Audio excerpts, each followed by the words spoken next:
Put the bunny down. Put the bunny down.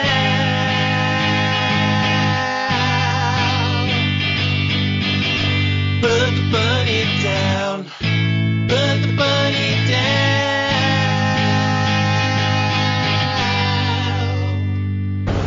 Put the bunny back in the box.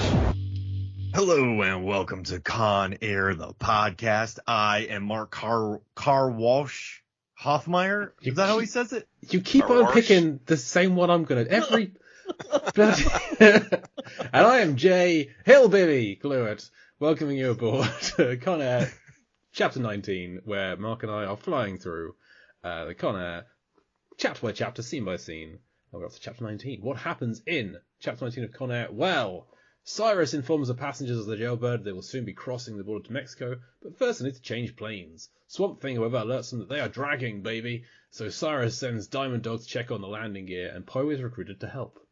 Dog and Poe find Pinball's corpse clogging the landing gear, and whilst Dog rifles through the con's belongings, Poe writes a note for Larkin on Pimple's shirt before releasing him into the air, only to land on a freshly waxed car. Now, we need someone to help us talk about Con Air Chapter 19. So joining us this week, the host of the Lambcast and from Kirkham Movie Day is Richard Kirkham. Welcome to the show, Richard. Glad to be here. You can refer to me as Marshall Kickass Kirkham. Thank you. Will do. Marshall Kickass Kirkham joining us today.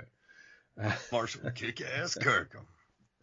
Oh, I like that. Now, okay, can we talk about this? The car wash.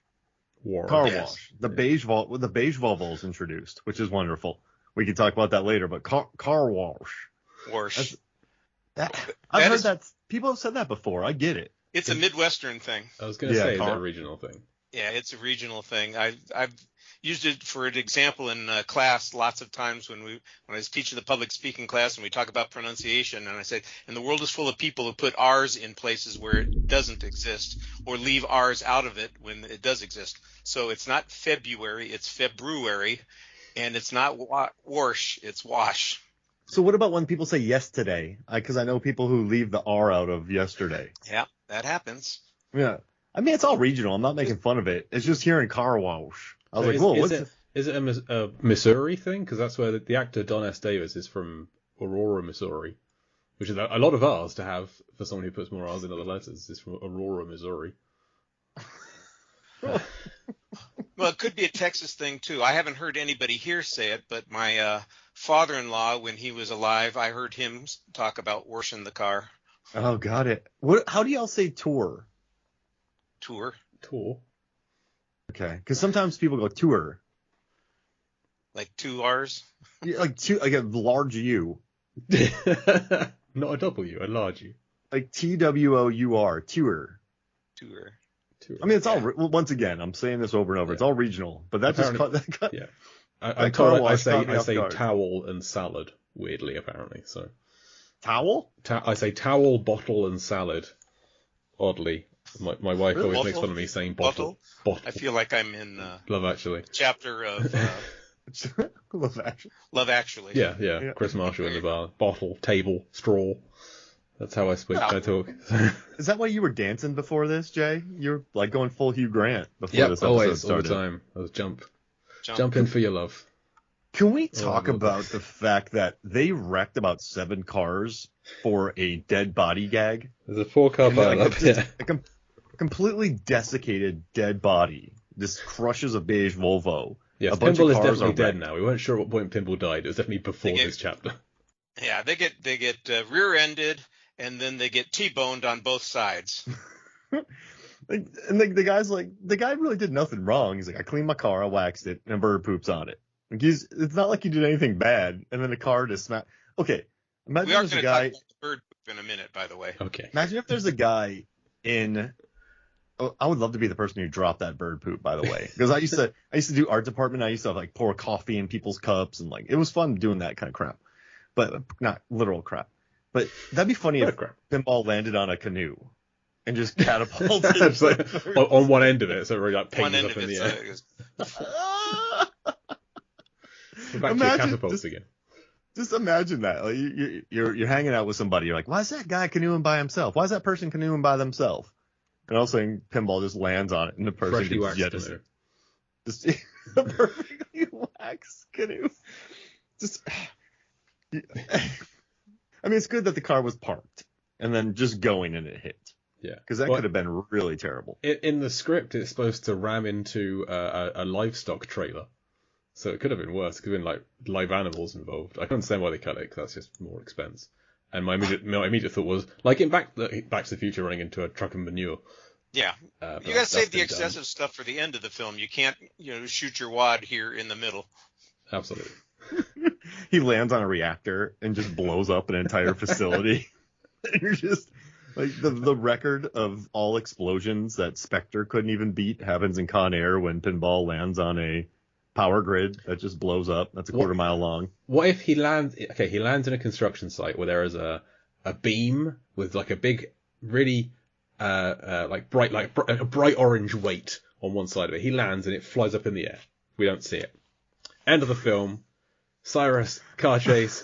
You can see where I'm going with this. Flung off. And the wrecking ball. And this bright orange thing lands on his head right at the end. Oh my gosh. It's been flying this whole... It's been doing a Loki. It's been falling for 30 minutes. It just lands on his face. Oh, because, I mean, think about the velocity that he lands with. So he propels it into the air. Oh my gosh. Okay, there's going to be math here, isn't there? I hadn't thought about how far up they are and what kind of velocity he was going at, but that sounds like fun. It could be a Final Destination situation where he hits something that flies and hits a bird.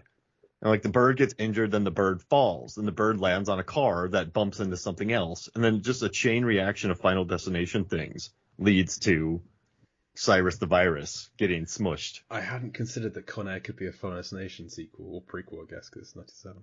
Where all of the cons involved who die escaped to death previously, or they caused they caused a death that shouldn't have happened. That's what they got them in prison, and so now death is like punishing them for this by taking them out in Con Air. What if there's a network TV show where a cop keeps having premonitions and saving people's lives, but then they die later, and it's just a Final Destination every time, and people are like, why do people die after I save them? Okay, you've got a pitch now. And then Death is just annoyed at him, like, listen, man, you know how much work you gave me with these premonitions? When Malloy is like, we should blow up the plane, Tony Todd gave him that idea off screen. Should blow up the plane. He's standing by the radar watching the blinking lights. Should be right there, yeah. Bees pouring out of his mouth. Hook hand. He's playing Galaga in the background. Yeah. Hey, wait, why's Candyman playing video games? Don't say it again. Oh gosh. If you're in a loud bar, and you're standing in front of a mirror, and it's dark, and you're trying to do an order, and you yell Bloody Mary 3 times, what's going to happen to you? What song do you want on the jukebox? Play Candyman. Play Candyman. Yeah, there's like a Candyman IPA, and you're like, Candyman. And then just Candyman pops up. Tony Todd comes out. You get a mirror behind the bar quite often. Richard, do you want to talk about the bird poo? What do you want to talk about the bird poo? Oh, well, the wife, played by Barbara Sharma, by the way, who I haven't seen since the days when Laugh-In was a real thing that happened on television. But apparently she's been in a ton of stuff since then. She says to Don Davis, well, it's supposed to be good luck. So I looked it up, and it is good luck. Yes. Apparently, it's got very specific kinds of luck that you get if you have bird poop land on you. Okay. You're about to receive spiritual enlightenment. It's a message to let you know that things are going to improve. You're going to earn more money in the future. It's an affirmation of your loyalty to your relationships. You're having a lucky day. You're at a crossroads about to find your purpose. Or you're dreaming about a bird who's pooped on any part of your body, and that's a sign that luck is on its way into your life.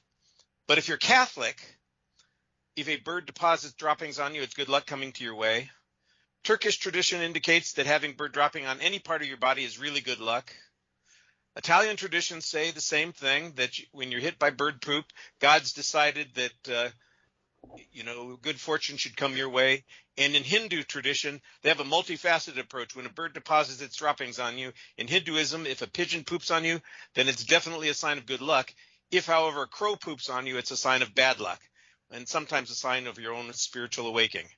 And in Islam, they believe that birds are messengers from God, so when a bird drops its poop on you, it's definitely considered good luck. Well, a few years back, I was going for a job interview. I had to catch a train, I was waiting at the train station, and the train had a fair number of pigeons in it. One of which decided to crap on my suit. So I had like quite obviously down like the shoulder and down like the chest. So I had to go and wash it off in the bathroom. Still caught my train. It was not good luck because that train then did not stop where I needed it to stop, and I went half an hour in the wrong direction. And I was late to the interview. So I would disagree with it being good luck. It must have been the wrong kind of bird, because did you see all the birds that pooped on Mel Brooks and High Anxiety? And he's now nearing 100 and still sharp as a tack. That's true. Yep. Well, I mean, I didn't go for the job. I didn't like the job. So. Maybe it was good luck to make me not get the job, perhaps. Who knows? Yeah, there you go. It would have been bad luck for you to get the job. Thank God for unanswered prayers. So maybe pinball landing on this car prevents Don Davis and Barbara Sharma from heading off somewhere that might have done them poorly. Even more harm. Yeah. Right. Guess what color is of car colors the most that gets pooped on the most? Oh, it's got to be a dark color. I would have said like a white. Or is that something that shows up most? I don't know. Well, they said a study in England. A study in England found that red cars are the most likely target of bird poop, followed by blue and black. Green cars were the least likely targeted by birds. Is that just because green is the least popular color for cars and red's quite a popular color for cars? Is red the most popular color for cars? It depends on when it was taken. These days it's probably Yeah. silver. Yeah. But there definitely was a period where it would have been red, I think. Yeah, that's true. I mean, birds aren't colorblind, are they? Because if they aren't colorblind, maybe they don't realize that it's not grass, and so that's why they don't poop on the lawn. And the red just seems to attract them. they're texture blind as well. That's it. Well, this beige Volvo got bombed. It is, yeah. So you mentioned Barbara Sharma. She's been in 25. She's got 25 acting credits to her name, whereas Don Davis has 147. So a bit of a difference between the two. He is sadly no longer with us. He passed away in 2008. Barbara Sharma's still going.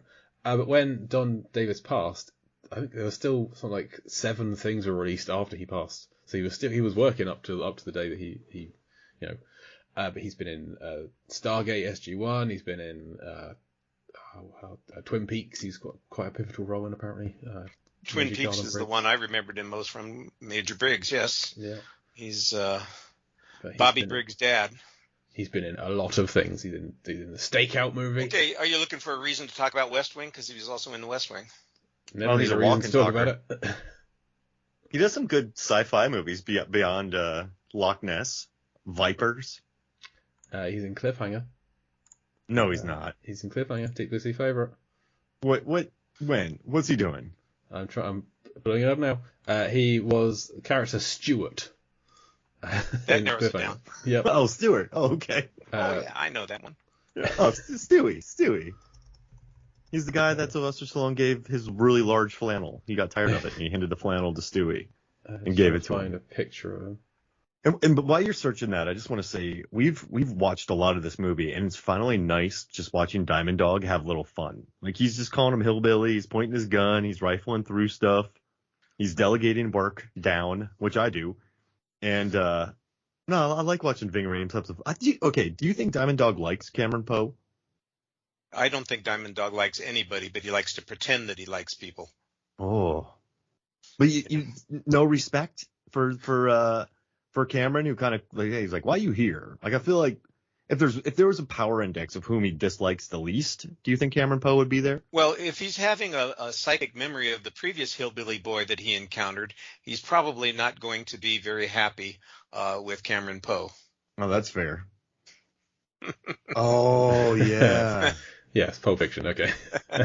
Because I was in the movie, I'm like, when Hillbilly boy. Yeah, and then I went back to it and I went, oh.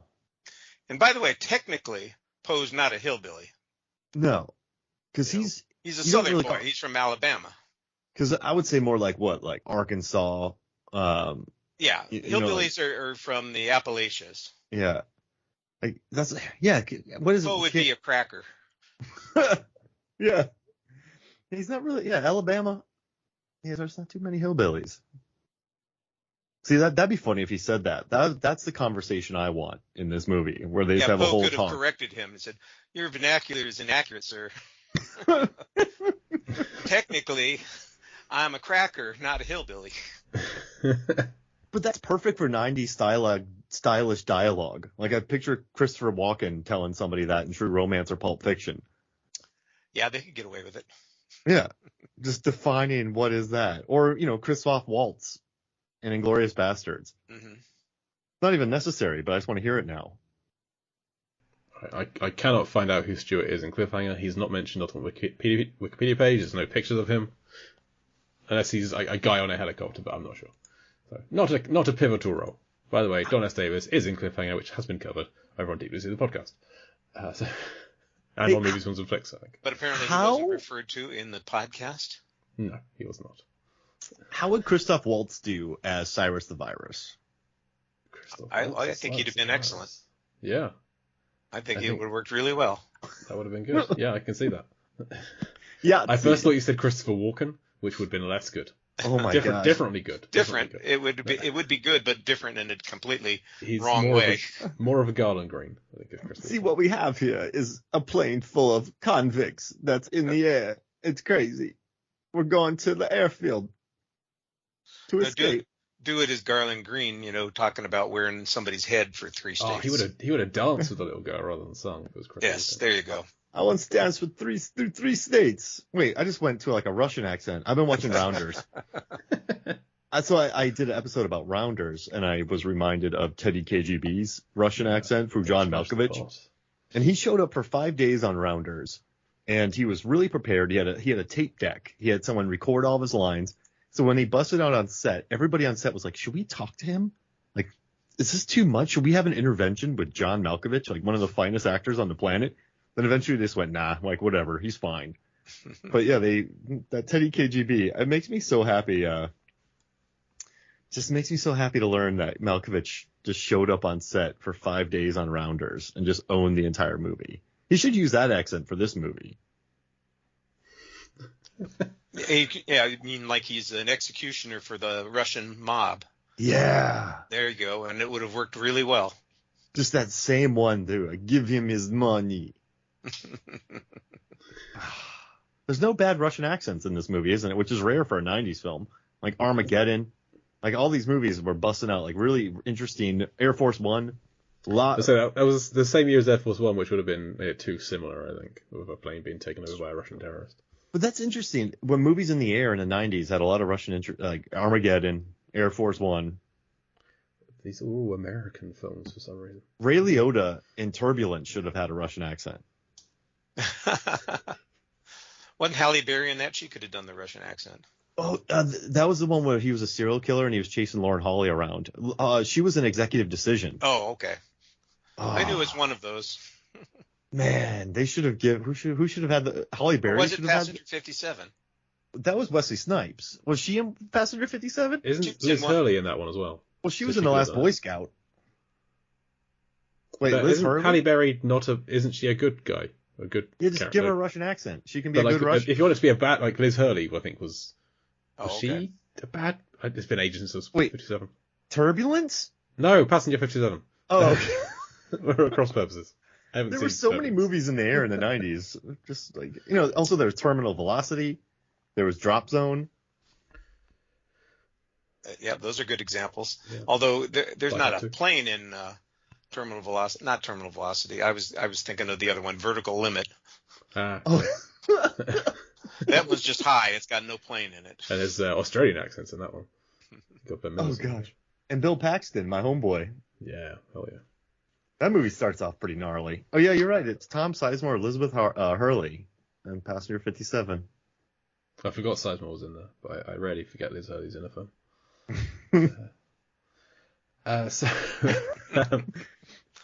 You know what? Oh, we're not there yet. I'll wait. So I Cindino not happy that they're running late. Swamp Thing it brings it up, but he's like, "We're dragging, baby." I love Yeah. I love MC Gainey. I love Swamp Thing. I will say every time he appears, he's the best. He's great. I love him so much. Just that we're dragging, baby, makes his character his own.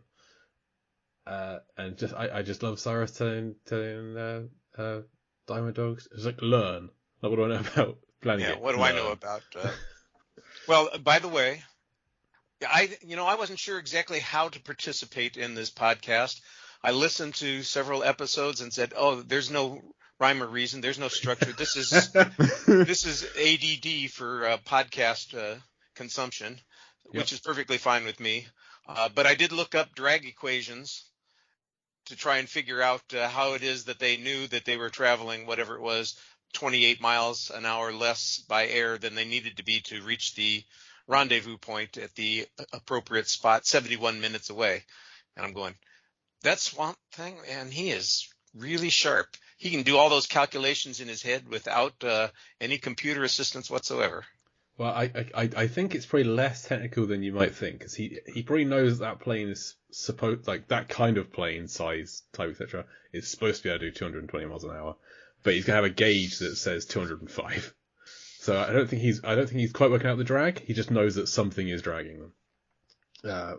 Maybe he is some kind of a wunderkind and can do these drag equations as well. I'd love it if he could. Yes, he can. I agree with Richard. I think he just knows it. He's like Matt Damon from Good Will Hunting, just slamming apples on windows, and he's a savant, like the accountant, So he's a criminal, but he's also very capable of doing math in his head.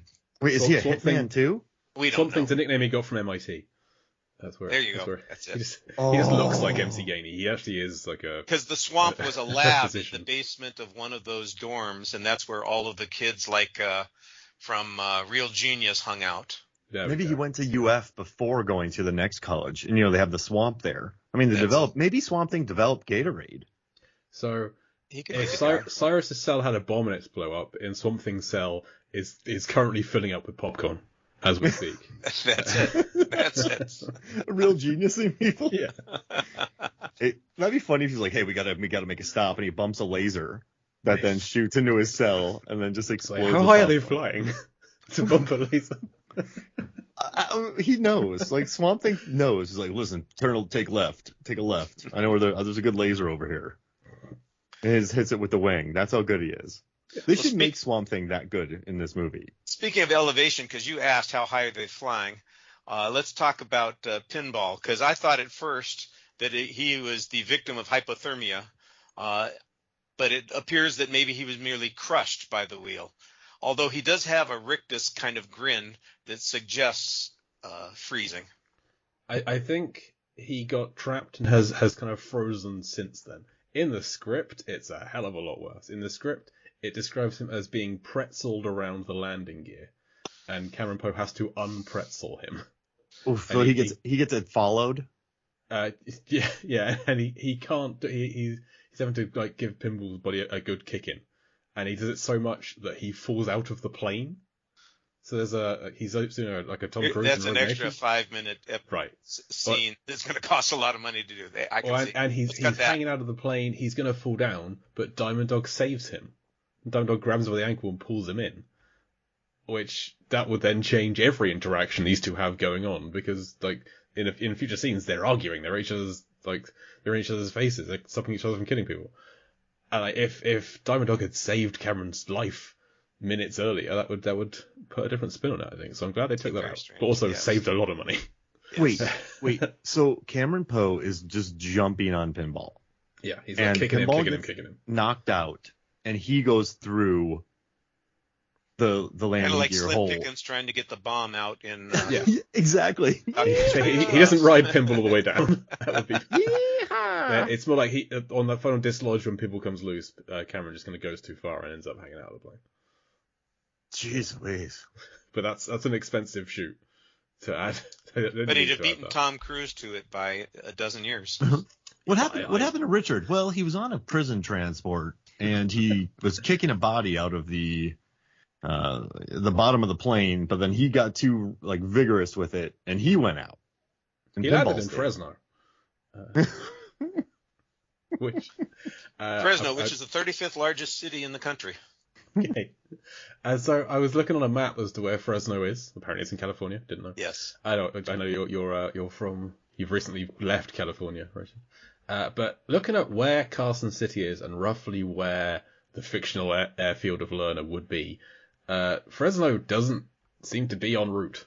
Fresno is directly south from Carson City, and by my kind of reckoning, Lerner looks like it would be around about southeast of Death Valley National Park. Because I'm looking at where there's like airfields in that kind of area. The nearest one I could find that's like nowhere near anything is Bicycle Lake Army Airfield, which is still quite close to Fort Irwin, but is the most isolated of all of the airfields. And that is not due south of Carson City, so they're going down and then across, which I don't know what's. But I think the reason it's for the this, wind shear. They have to adjust for the Okay. wind in the atmosphere when they're flying. My theory was that they knew that Pinball was putting the transponder on a Grand Canyon tour plane, and so they wanted to make sure they weren't going in the same direction as that. So they're going to go The south a opposite little direction. bit and then east, and rather than It's a head straight fake. southeast. Yeah, exactly. They Gotcha. didn't want to be following Uncle Bob's scenic tours. Oh, and by the way, just a piece of personal trivia. Lerner Airfield, it was actually filmed in Windover, Utah, where I have actually been to Windover, Utah. Salt flats. Was there a guy still running across the desert? Oh, it's back in 1999. We did a tour around the country. You know, we did 33 states and 2 countries in a month. You know, I drove all the way around the country. Windover, Utah is the armpit of the country. It is the ugliest spot in the whole continental United States. It is. I think like half of our listeners are from there, so apologies. Yeah, well, to there them. you go. Sorry, Windover. Listen, I have my wife's older sister lived in Windover. Windover is actually on the border between Utah and Nevada. So most of them live on the Utah side and work on the Nevada side in the casino. Have you been to Fresno, Richard? Yes, I have. Does this look like the raisin Fresno? capital of the world. The raisin capital. Okay. Does this look like Fresno? I never saw Fresno from that high. I was driving on ground level on Route Fair 99, 'Cause Highway 99. You didn't have your From what I've jetpack? read, there's a fair fewer taller buildings than we see. Apparently, there's not that many skyscrapers in Fresno. Well, the last time I was in Fresno, I think, was 1981. So it could have grown up quite a bit since then. Many cities have. Fair enough. It looks more like a kind of a New York or a Chicago, something like a huge cityscape with skyscrapers and hotels and things. Well, of course, when Pinball lands, that's downtown L.A. Okay. So now you got to I look into recognize raisin that, those capital. streets easily, you know. So Selma's the raisin capital of the world, and it's in Fresno County. Yeah. That's interesting. I mean, it makes sense because you get wine from California, so that's where the grapes are. So it makes sense you get raisins as well. Yeah, that's I just never really tracked that through as I thought. I've never cared where my raisins come from. I just It's eat them. the sun-made, empire right there. Do they have sun-made raisins there in Great Britain? We do. I think. Okay, there you go. Yeah, So then you'll know that reference. There you go. I do. Yeah. Did you see the blood on the tire when it was coming up from Pinball, or is that water? Is that It what, was on the moisture car for tire? sure. So when No, in the plane. yeah, in the plane, when he dumped Pinball out, the tire comes up from the plane, and there's kind of a sticky substance still on it. So do you think that's the blood Yes. coming up from the Residue. plane? You see that right there? Is that water or blood? Oh. Ugh. You guys are looking at the picture. Okay. It's very like viscous. It's Like, very wet. Yeah, It's very. like it. I feel like if that was If it's viscous, it's blood. Yeah. if that was water, that would have frozen along with Pinball's face. So yeah, I'm gonna say blood. Oof, so that's kind of Pinball did not go well. what a horrifying death. Yeah. Not good. Not good. Oh, by the way, like I said, I was trying to do my homework for the show. I didn't know what directions we were going to go in. There have been at least, 113 people, all male, who have died trying to do stowaway in the wheel well of commercial airplanes. Now, to be fair with Pinball, he wasn't trying to do this. Yes, no. This Wait, was so, an accident. wait. People try to do that, huh? Yes. Wedge themselves in there. Let me see. There are 113 people. Well, wait a second. There were 86 deaths. They had a 76% fatality rate. And they have a whole bunch of people that they think have also died, but they couldn't find them afterwards because they're undocumented cases. but they've had 19 incidents since 2015. So not recommended as a seat choice. No, You're it's saying there's a chance. yeah, there's a chance. I like those odds. I I go do to not. Vegas with those odds. Well, if you're taking a jet, the really tough part, of course, is hypothermia and hypoxia, because you got low temperature and low atmospheric pressure. And by the way, you'll never hear anything again because your eardrums will pop. Yeah. So I've had worse. it's not So yeah, good. if you are going to Vegas with those odds, Mark, don't fly this way. Go inside the plane. But I mean- they have found the bodies in the wheel wells frozen. Wow. Just wear some extra layers, That's it. right? Wear some earmuffs. Layer, you know. Yeah. Take a scarf. Yep. Wear a When nice they find the hat, bodies, cap. Yeah. when they find the bodies, do they like bring them inside, or do they just kick them out and let them fall? They probably Not fall exactly. up the plane like blue ice. Yeah, not Oh, exactly a no. proper burial. Blue ice. Remember that? That's real, isn't it? That was Yes. that kind of an urban legend? No, that's real. Because that's a horrifying way to go. Just a prisoner lands on your beige Volvo. That would not be good. You know about the beige Volvo trilogy, don't you, Richard? I don't think so. Oh man, so in The Rock, you have the famous quote about Nick Cage driving a beige Volvo, and then okay. I remember in that. Con Air, Face Off. They have you a have the beige Volvo getting smashed, and then in Face Off, he steals a beige Volvo after he escapes from prison. Actually, it's the prison trilogy or the beige Volvo trilogy. But yeah, then he drives a beige Volvo after he escapes from metal prison. This is awesome. This is awesome. So we've got the Cornetto trilogy, the beige Volvo trilogy. There's got to be another one out there that we can put in.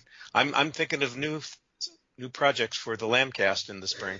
Can we settle this? What's better, the beige Volvo trilogy or the prison trilogy? Because in The Rock, he breaks into a prison.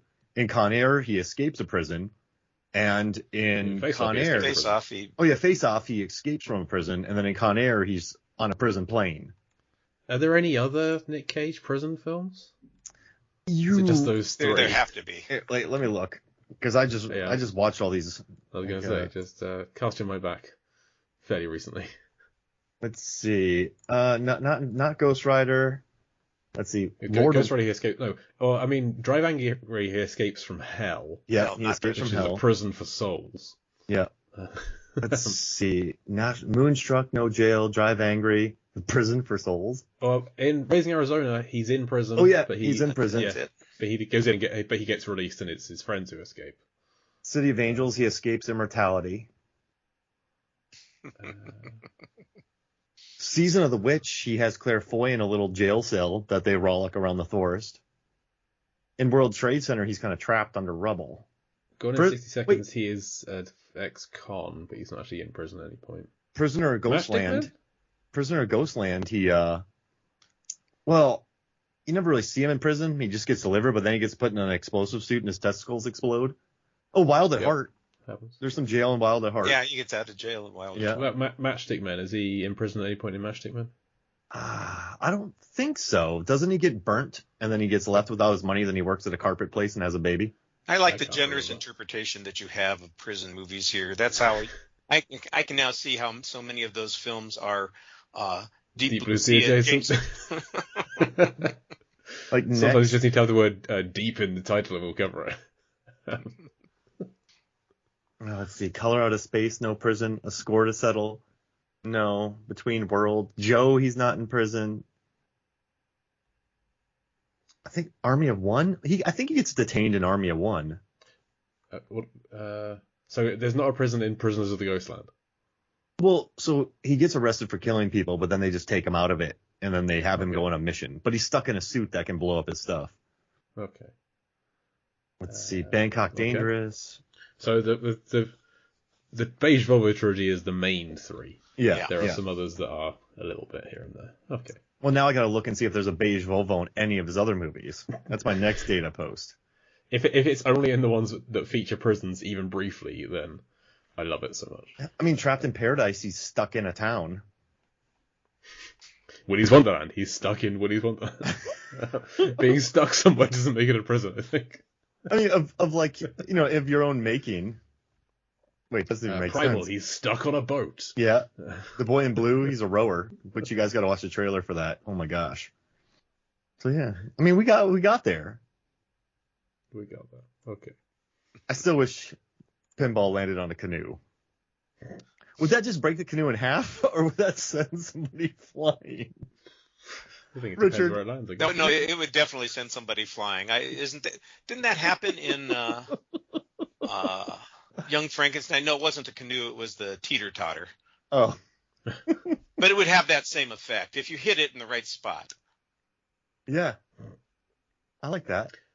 So do we like? So you need a Boy Scout in one end and then pinball hitting the other end. Do we like Ving Rhames, like Diamond Dog, playing with Poe here with like gotcha? Yeah, And that's like, hurry up, man. yeah. He's What's he just doing? yeah, he's just playing with him. Like, why is he being so sassy? He's so happy. I think he's just happy to get away from everybody and into like a nice crouched area. And he's finding their stuff. He's right. Well, I think he's digging through the porn in the boxes there. Oh yeah, that's true. He's like, I'm gonna go get my stuff. What does Diamond Dog have with him? Well, he's not getting his stuff. He's if you The glasses. next week the or the week glasses. after he gets Sally's sunglasses. Hey, those are mine. They're mine now. Yeah. Yeah. Well, at least his hat isn't floating around this scene. But no, I'm No, serious, okay. guys. I think he likes Cameron Poe as much as he could like anybody on this plane. Because I think he likes that Cameron Poe's straight up with him. He already beat up Johnny 23. He's fighting people. He's sassy. He looks a serial killer in the eye and says, "Hi, Garland."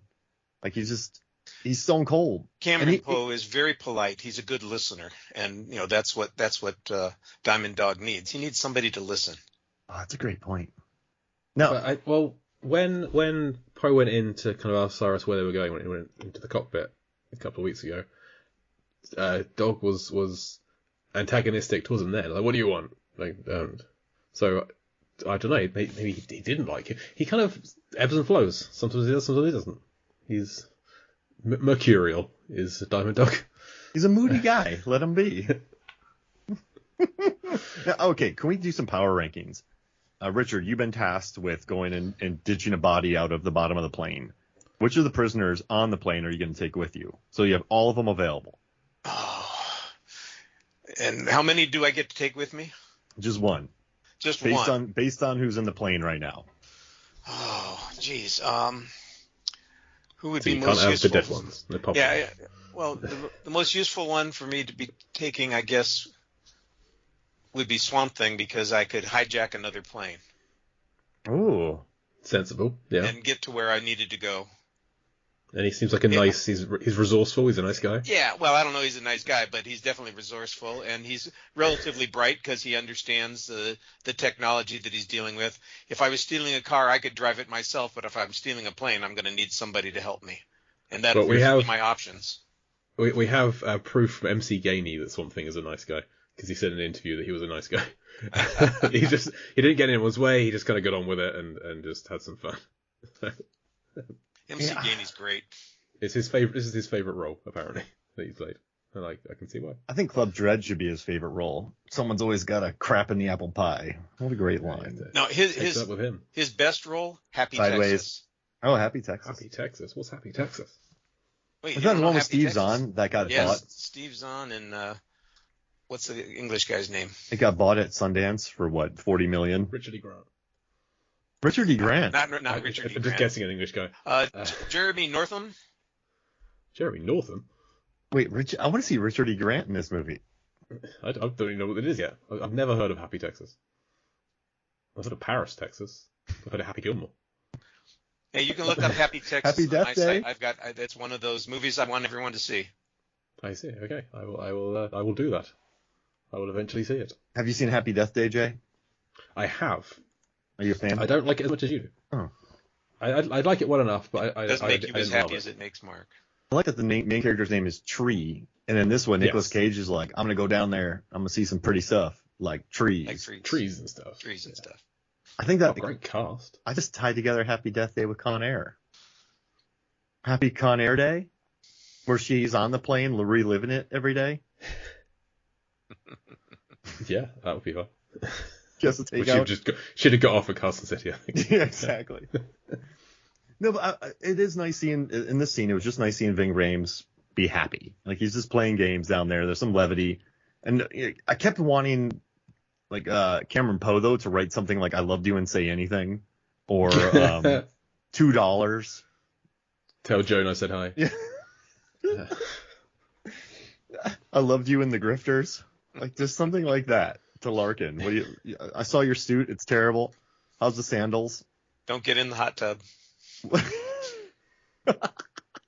That's a movie we got to talk about, Jay, for Deep Blue Sea because That's there's definitely yeah. Deep Blue Sea adjacent. because there's liquid, there's water, there's water that people party in. Bad things happen. There's puke, lots of puke. I'll add it to the list. I mean, puke doesn't really make it deep sea adjacent unless there's enough to swim in. Well, doesn't one of the sharks kind of vomit up one of the body parts and then something else eats it? When they take Sam Jackson, no, I don't think so. Or am I mixing that up with Anaconda again?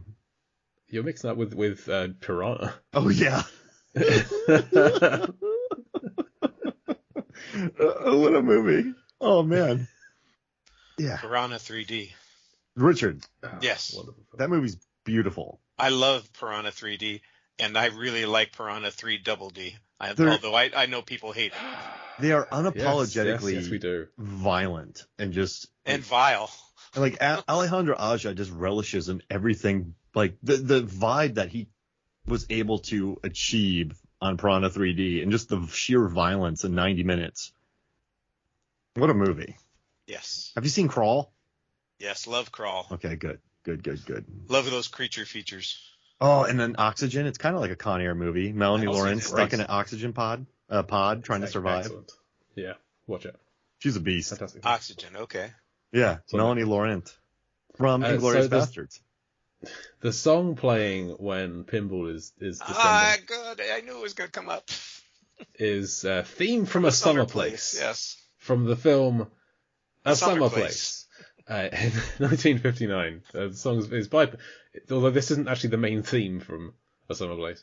It's by Percy Faith, and it's used in a whole bunch of films. It's used everywhere. Animal House, Batman '89, Ocean's 11, 2001, The Mega Man, Dark Shadows. It's all over the place. It's just used when you want to have like a nice tinkly music playing. It's like elevator music. Yeah, that's it. It's elevator music. People would refer to whenever they want to give the feeling of false tranquility. That's what's playing. Don't tell me it's in Dawn of the Dead. Oh, in the That elevator. Didn't come up on my list, but that could be a different version of the same song. Because it should be. It sounds like it could be. I get a real like "What a Bird Suddenly Appear" vibe from it. Yes. It's that kind of. And of tweet. course, Yes. it held record for being in the #1 position on the Hot 100 charts for 9 weeks, and that wasn't broken until Debbie Boone's "You Light Up My Life." I think it's like Brian Adams. But it still holds the record for the most weeks at #1 for an instrumental. So yeah, There are apparently words, but I'm not familiar with any of the versions. no, they were added later. Yeah. We don't. That doesn't count. What film did you say, Richard? Dawn of Well, the I was Dead. asking about Dawn of the Dead because it just seems like it would be one of those tunes that would be playing in the mall on that PA system. Well, Hey, another- the version that's in Con Air is not in Dawn of the Dead, but there have been a bunch of different covers of this one, so I'm just gonna check whilst we're here. Now I know that. Listen, I know that it's the remake, but I do love Ving Rhames and the Dawn of the Dead remake. That's a There you good. Absolutely. That's a good remake right there. I think Sure that's my is. favorite Zack Snyder movie with like the Richard Cheese song of the Disturbed cover, the Get Up Down with the Sickness cover, Down with Sickness, yeah. and just the sheer violence of the beginning. Like, it's a fun movie. It's just fun. Like it's great. Yeah. It's like from the opening with the kid. We got a target-rich environment with Ving Rhames in this discussion because we had Piranha 3D, whoa. Dawn of Dead, Pulp Fiction. Pulp Fiction.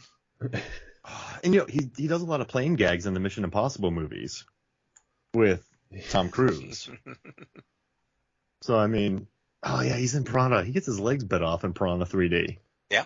Back for the sequel. It does not appear to be in either version of Dawn of the Dead. All right.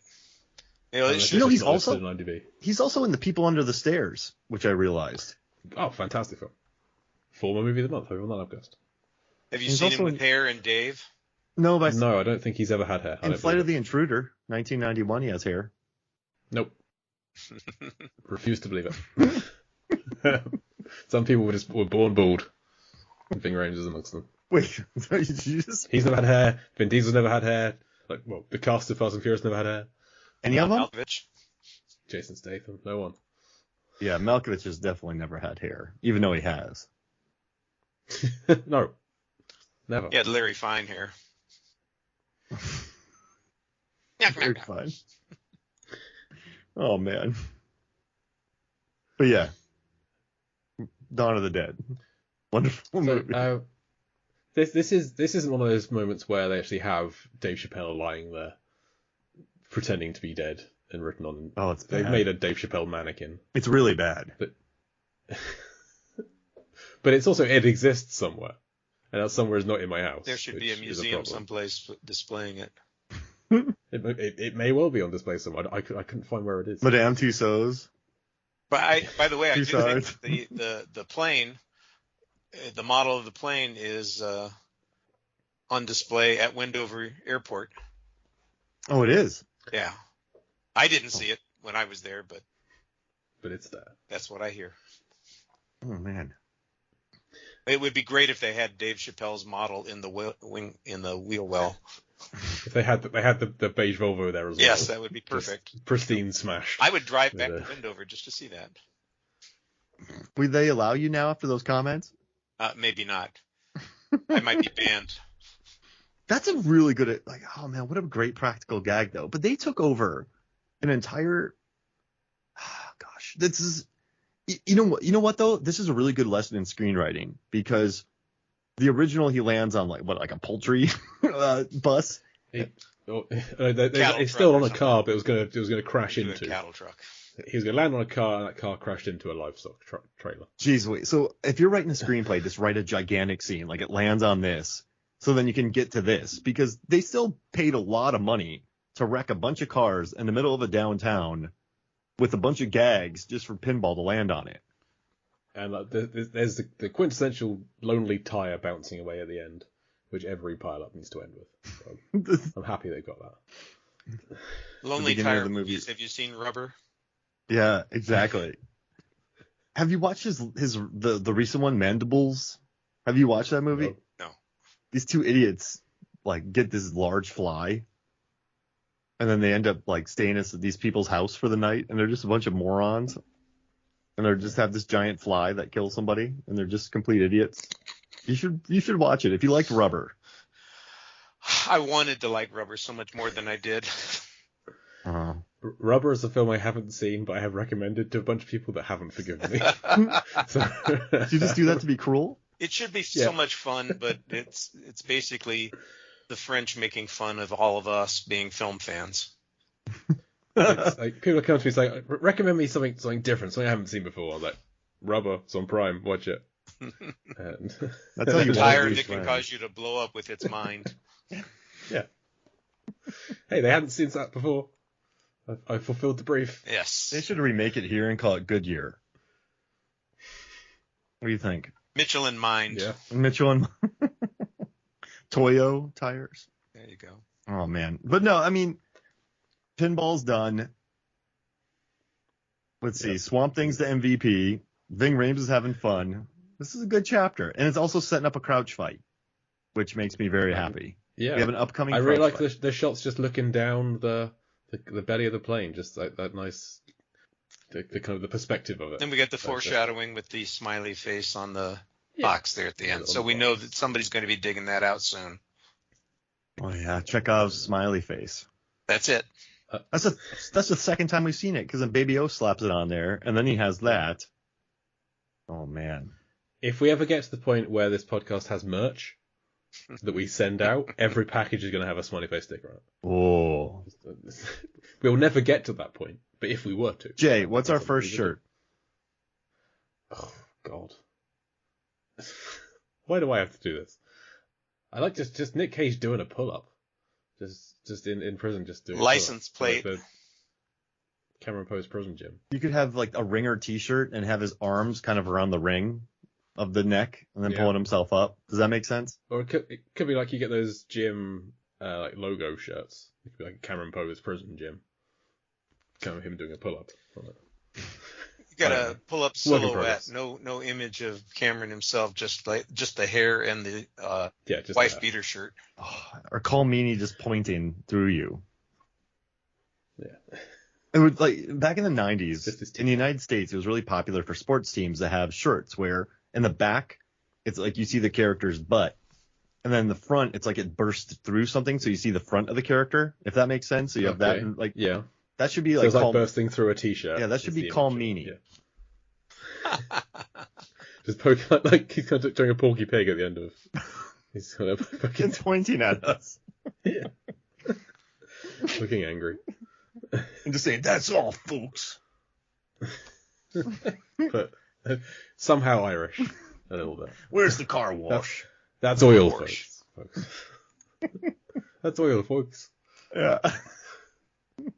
Oh, bird poop on the windshield. That should be the T-shirt. What? It just looks like you got bird poop on your T-shirt. Yeah. And on the back, you got a smushed pimple face on there. So Dave Chappelle was a host on SNL recently, as we're recording this. It's his third time hosting it. Still no Con Air sketch on SNL. And there's never been one. They've had several cast members on, I think. Never done a Con Air sketch. Terrible. I'm waiting for MC Gainey to get his turn, and then we'll have it. Oh my god. When he's hosting Saturday Night Live, I think he's great, but that's a reach. Listen, but he would be fantastic on that. He'd be great. Put him in a Darren Aronofsky movie, get him Oscar nominated, then get him in Expendables, right? Then have him be in a. Oh man, who's the dude who did Nebraska? Oh, he did The Descendants. Alexander Payne. Put him in Alexander Payne. Put him back. Have him reunite with Alexander Payne from Sideways. Oscar nomination. Closed. SNL. Okay. This is like a 10-year plan we've got going, and he's already. I don't know how old he is. You need to be his agent. Yeah. 10 years ago, this really weird guy walked up to me and he said, MC, I got a plan for you. And now I'm up here. And someday you're going to do a Con Air bit on Saturday Night Live. He's already 74. Yeah, he's already 74, so we need to get going quick, I think. It's like, 84, that's plenty of time. I'll be like, listen, there's an Alexander Payne movie called Montana. You're going to kill it. You're going to be in it. It's a sequel to Nebraska. You and June Squibb. So, I mean, Betty White hosted when she was 80-something. She was 88. Yeah. So we've got 14 years to break that record. All right, we can do it. MC Gainey hosting hashtag MC Gainey hosting SNL. Yep. We can do it. Hey, how many cons on the plane, Jay? 19. We are definitely 19. Because Pimble is no longer on the plane. Although he is at this point the most in the air any of the cons have ever been. Well, he was on the plane for the first part of this scene. But he's sadly no longer with us. So we haven't counted him since he got consumed, pretzeled by the landing gear. We're going with live cons, unfortunately. Because we're not sure if, like, Popovich they have the bodies and Carls are still on there somewhere. Yeah. I mean, where are they? They've got to be there somewhere. They just dump them as well. They just that's how they should find them. Just follow the trails of bodies heading south across the states. It's a body every mile. Where are they going? Like they could be. It's like breadcrumbs. They could be going east or west. I don't know. Just find another body. You go left. I'll go right. I'm going home. So yeah, 19 cons on the plane, and we mentioned a couple of weeks ago. Marky recommended that I should try the Con Air soundtrack for running, which I ran home from work today. Tried the Con Air soundtrack. Fantastic soundtrack to run. It worked very well. Battle in the Boneyard, Carson City, and the main Con Air theme were particularly good ones. Yeah. I hit Battle in the Boneyard when I got to a hill, and that really got me up that hill. So. It's Fratelli's-esque, and that makes me very happy. Theme for Summer Place didn't slow you down? That did not appear on the soundtrack that I downloaded, unfortunately. That would have definitely slowed me down, unless they included like the crash as when it hits the car. That would have. I was actually kind of concerned by all the explosions that were happening behind me as I was running, but I made it. It's fine. You didn't turn around and look, so you didn't. fit in every 90s and 2000 action picture easily. Well, there's only one person in this film who doesn't turn around and look. So apparently that's who I'm equating myself with, is the virus. Good. Well, Richard, any more thoughts on this chapter or Canoe as a whole? I don't think I have any more thoughts on this particular chapter as regards to the movie. It's, of course, insane and a lot of fun. And I can think of, if they were remaking it, we could recast it with a whole variety of new actors. And I know Mark would appreciate it if we did Con Air with Muppets. So we'd have to figure out who all of those characters would be. I think that would be fantastic, by the way. I want a Henry Selick claymation Con Air. Yeah, that would be good, too. Leica's Con Air. Leica's Con Air. I think we'll probably be having Nick Rehack back on again for the credits, where I'm pretty sure recasting this film with Muppets might be on the list of things to talk about. So of course. We will see. But great. Where can the listeners find you, Richard? They can find me on a weekly basis on the Lambcast, which is at largeassmovieblogs.com. They can also visit my own site, Kirkham a Movie a Day, located on WordPress at Kirkham a Movie a Day, or kirkhamclass.blogspot.com. And on Twitter, I know I have a Twitter handle. I think it's RichardK007 at something like that. I don't use Twitter very much. Excellent. Mark, what about you? Yeah, just Movies, Films, and Flicks, Movies, Films, and FLX. You can check that out. You can listen to the podcast. Then Film Theory, type in Mark Hoffmeyer, Rotten Tomatoes, go to the Versus videos. Fandom. If you go to their YouTube page, you can check out By the Numbers. I should have a Dragon Ball Z one coming out soon. That's absolutely insane. And also, you can listen to my show. This is a shameless plug, but you can listen to Movies, Films, and Flicks on Audible, who just included Movies, Films, and Flicks as one of the best podcasts to listen to of 2022. Hell yes. So that was a very fun surprise. I remember looking through it, and I'm like, how did this get made? Empire. Yeah. Like, all these great shows, like We Hate Movies. And I came across, I went, what? So that made me very happy. So, you can check out Movies, Films, and Flicks. Listen to that somewhere. You should be very proud, and I'm very happy to be part of the MFF family. Yeah, man. On that show sometimes. We need to get you back. We need to do write those cutouts. We will, definitely. Yeah. Right, well, whilst you're listening to Richard over on the Lambcast, once a month you can hear me over there hosting Lampardy, and you can hear me and Mark facing off against each other on the most recent Lampardy. Richard, have you listened to Not yet. I just got it in my queue. You have a fantastic show ahead of you to listen to. Excellent. It's, my God, that show. Who hosted? Todd. Okay, good. Guest hosted that one. He's the champion from 2021. He came back to host that show. Did a fantastic job. I could literally hear Jay sweating. I literally sweated through a t-shirt. I had to get changed after recording a podcast. It's a literal thing that happened to me very recently. Good. So you can hear me over there, and you can listen to me and Mark over on Deep Blue Sea, the podcast, where we did this, but for Deep Blue Sea trilogy, and Underwater. We're now going through Deep Blue Sea adjacent films, such as Underwater, Muppet Treasure Island, and Ghost Shark are 3 of the most recent episodes. And fun ones coming up, some Rennie Harlan films coming up soon as we get into the festive season. But as for Con Air, as for Chapter 19, thank you very much to our guest, Marshall Kick-Ass Kirkham, for joining us today. It's been great being here. Stay honest. Stay straight. And, get the... Oh, I'm sorry. You want a PG rating, right? I can bunny it out. Don't worry. Get off my plane. There we go. Wrong film. I have been Jake Lewitt. And I'm Mark Hoffmeyer. Come back next week or the bunny gets it. Sigh. Anara!